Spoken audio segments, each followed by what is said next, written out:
Welcome to the Band Director Bootcamp podcast, the go-to place for busy band directors who want practical to build programs while maintaining balance in their lives. This podcast is brought to you by the Empowered Music Educator Academy, where we help directors like you find efficiency, sustainability, and impact in your teaching and leadership. And speaking of impact, our platinum sponsor, Kennelly Keys Music, has been serving musicians with a commitment to quality, reliability, and exceptional service. Whether you need top-tier instruments, expert repairs, or trusted advice, they've got you covered. Now, let's dive in and set the tempo for success.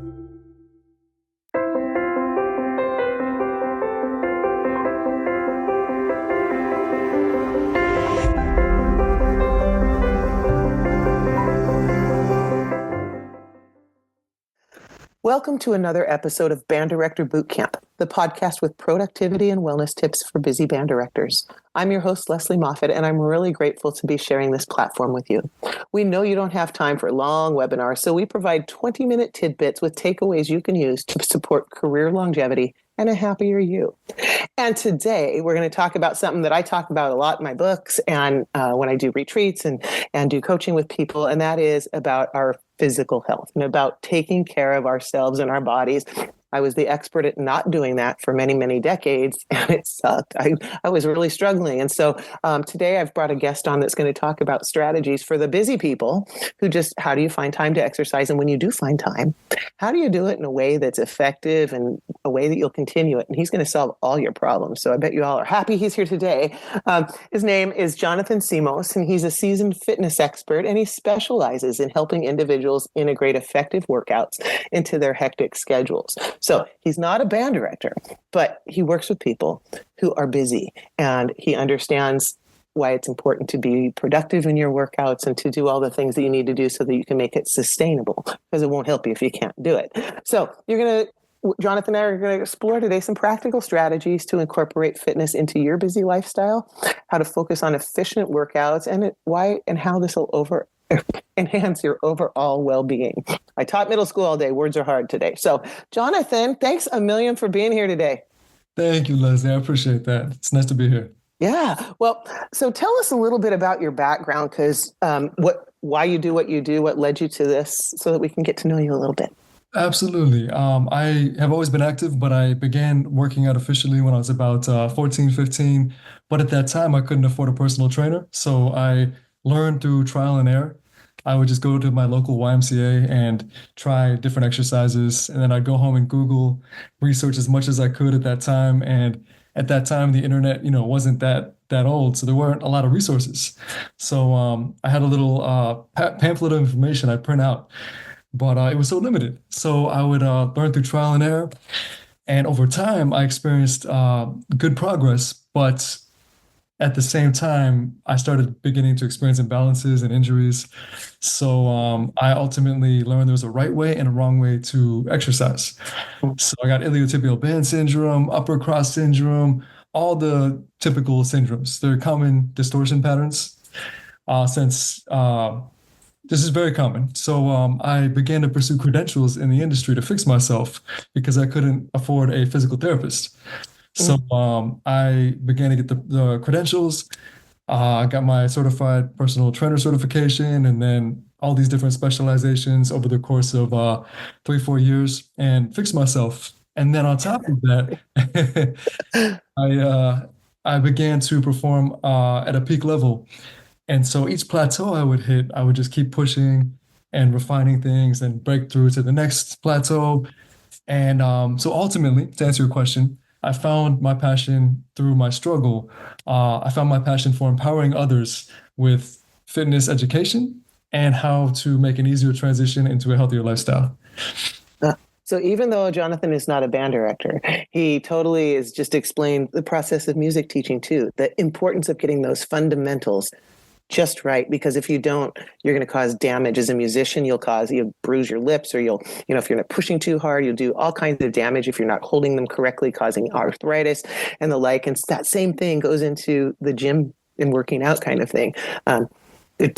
There's a lot more involved than just doing it. And so as you talk about that importance of doing it safely too, and the like, And then I love your motivation in the way that you just were like, I'll just keep learning. I can't afford it, but I'm going to go figure this out. I'll Google it. And then when you go through that process, you really learn a lot by that process. And so were there any challenges when you did that, or did it all come together super easy for you?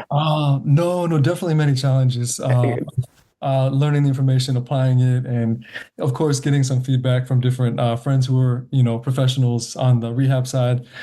And so just getting help wherever I could, and just constantly learning, being open to growth, being open to constantly learning, and trying to get experience on both sides. So as a master trainer and a hybrid athlete with different types of training styles, cross training. And on top of that, I wasn't always in the fitness industry. So I worked in restaurants for a while, where I worked, as most of you know, they're long hours. So I didn't have a lot of time to work out. And then I had a business venture, so I never had a lot of time to really train. And then I got in the fitness industry. More recently, I had a small business. So my point is that I never really had a lot of time to work out. So I learned how to be as efficient and effective as possible, and also how to scale it back during times when I was too busy. So, and I'm sure we'll touch on that later. Well, this would be a good time, because I can tell you all these band directors out there, they got concerts, they got trips, they got festivals, they got meetings, they got fundraisers, they got basketball, everything. They're busy all the time. So you can relate to that because you have lived that. So when it's just super overwhelming, do you just say, I'll get to exercise later, I'll do it in a month or two? Or do you say, I'm going to fit little pieces in? Tell us how you solve that. Absolutely. So you don't want to just fall off the wagon and jump back on when it's convenient. You do want to make fitness a part of your life, like brushing your teeth, sleeping, eating, just because it has so many benefits that compound for the time that you put in. So for example, you put in an hour or 45 minutes, 2, 3 times a week, the benefits that gives you mentally and physically, your immune system, the mental clarity, the mental health in general, it's just nothing compares for that minimal time you put in for all the benefits. Your body's more injury resistant. The list goes on. So it's definitely worth the time. And anyways, to answer your question, it's reeling it back. So if I had a really busy week and I could only work out one time, you could do a full body workout, which I'll break down for you shortly.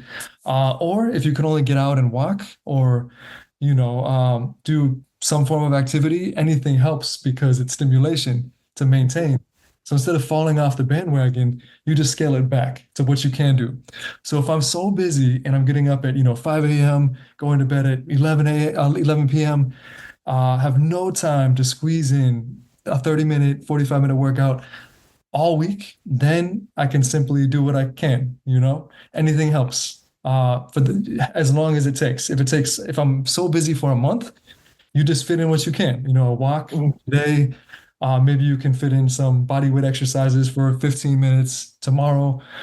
Anything helps to maintain that stimulation, to keep that progress. It doesn't take a ton either. That's the thing that I want to say. And so for people that are worried about getting started, like, I haven't been to the gym, I don't know what to do or whatever, you got to start somewhere, and it might feel awkward. It feels awkward when you put a brand new instrument in a student's hand and you tell them to blow into a piece of metal and get a good sound, right? You got to overcome those things. And I remember when I had first, a little under 10 years ago, when I had that realization of, I'm either going to die or I got to change a whole lot of things. And I did a lot. I lost tons of weight, did a bunch of yoga, and was really getting in shape, but I had flappy arms underneath and I just hated that. So I was like, I'm just going to start push-ups, because I know if I could just build that part. Oh my God, I had no upper body strength for push-ups. I did one push-up. It was on April 1st. I remember that day. One push-up, and I thought I was going to die. I was super dramatic about it. The next day, April 2nd, I did 2 push-ups, and they were both really hard.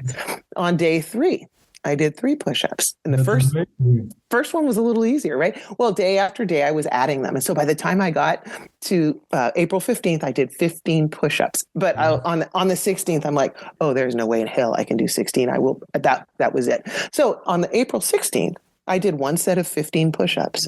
And then about half an hour later, I did another set of 15. So suddenly I did 30 push-ups. By the end of the month, I had added 2 more sets. And I went April 1st from barely being able to do 1 push-up to being able to do 60 in chunks of 15. But it's the little tiny bits. If I had said on April 1st, I'm going to do 60 push-ups, I would have failed and quit. Oh, And absolutely. so it's breaking, and you know this because you were just talking about it, but I just want to give like a concrete example of a little bit, and then that consistency. It Yes. doesn't take that long to do the push-ups. It's just a matter of stopping and doing them. And I drink 4 little tiny cups of coffee every morning. So between each cup of coffee is when I do them while I'm waiting for those to That's brew. amazing. Otherwise, I'm just going to stand there and watch the coffee brew. So You got in a very inspirational story. That's a perfect example right there. so tell us about. Let's see, what else was I going to ask you? You started talking about some good stuff, and then I just started listening and started to think of more brilliant questions.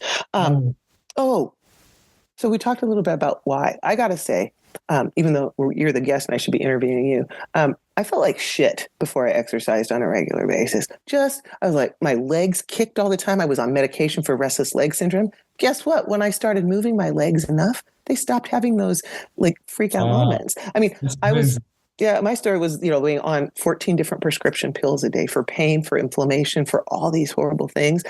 Exercise and changing what I eat absolutely saved and changed my life. So as we Wow. talk about this today, I hope people are listening. If they say, I just can't do it, or it's hard, being sick is hard. It's hard work to be sick and to move around weight that doesn't feel comfortable or when your joints hurt all the time. So pick your hard. I In love the that. long run, this is an easier hard. I So love it. And I can't wait to hear your whole story and much